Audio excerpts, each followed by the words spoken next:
এই যে শুনুন। হ্যাঁ বলুন। আপনি একটু সরে দাঁড়ান। আপনি একটু সরে বসুন। আমার অসুবিধা হচ্ছে তাই বললাম। আমার সুবিধে হচ্ছে তাই দাঁড়ালাম। অসভ্য, সভ্য, ন্যাকামো, জ্যাঠামো, ইডিয়েট। ক্লেভার।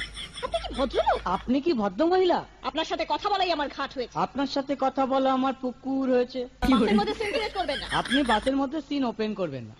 দেখতে তো একেবারে ভিলে। আপনাকে দেখতে কি ডামরি হেলেন? ভদ্রতা শিখবেন বাড়িতে। আপনি ভদ্রতা শিখবেন গাড়িতে। আপনার কোনো কাণ্ডজ্ঞান নেই। আপনার কোনো সাধারণ জ্ঞান নেই। সকালবেলা কি কচু খেয়ে এসেছেন? আপনি কি সকালবেলা খালি পেটে এসেছেন? ঠিক আছে ঠিক আছে। হয়েছে হয়েছে। একটা মেয়ের সঙ্গে ঝগড়া করতে আপনার লজ্জা করে না? একটা ছেলের সাথে কথা বলতে আপনার ভয় করে না? কি আশ্চর্য, কি অপূর্ব। দেখুন ধৈর্যের বাঁধ ভেঙে যাচ্ছে। শুনুন, ধৈর্যের বাঁধ আমার শক্ত হচ্ছে। মুখ সামলে কথা বলবেন। আপনিও কথা ঠিকভাবে বলবেন। আপনি নামুন তো। আপনি উঠুন তো। ঝগড়া করা কি আপনার নেশা? ঝগড়া করা কি আপনার পেশা? এই কন্ডাক্টর, বাসটা বাঁধো, আমি সামনের স্টপেজে নেমে যাব। এই যে ম্যাডাম, নেমে তো যাচ্ছেন, নামটা বলবেন। অসভ্য। এটা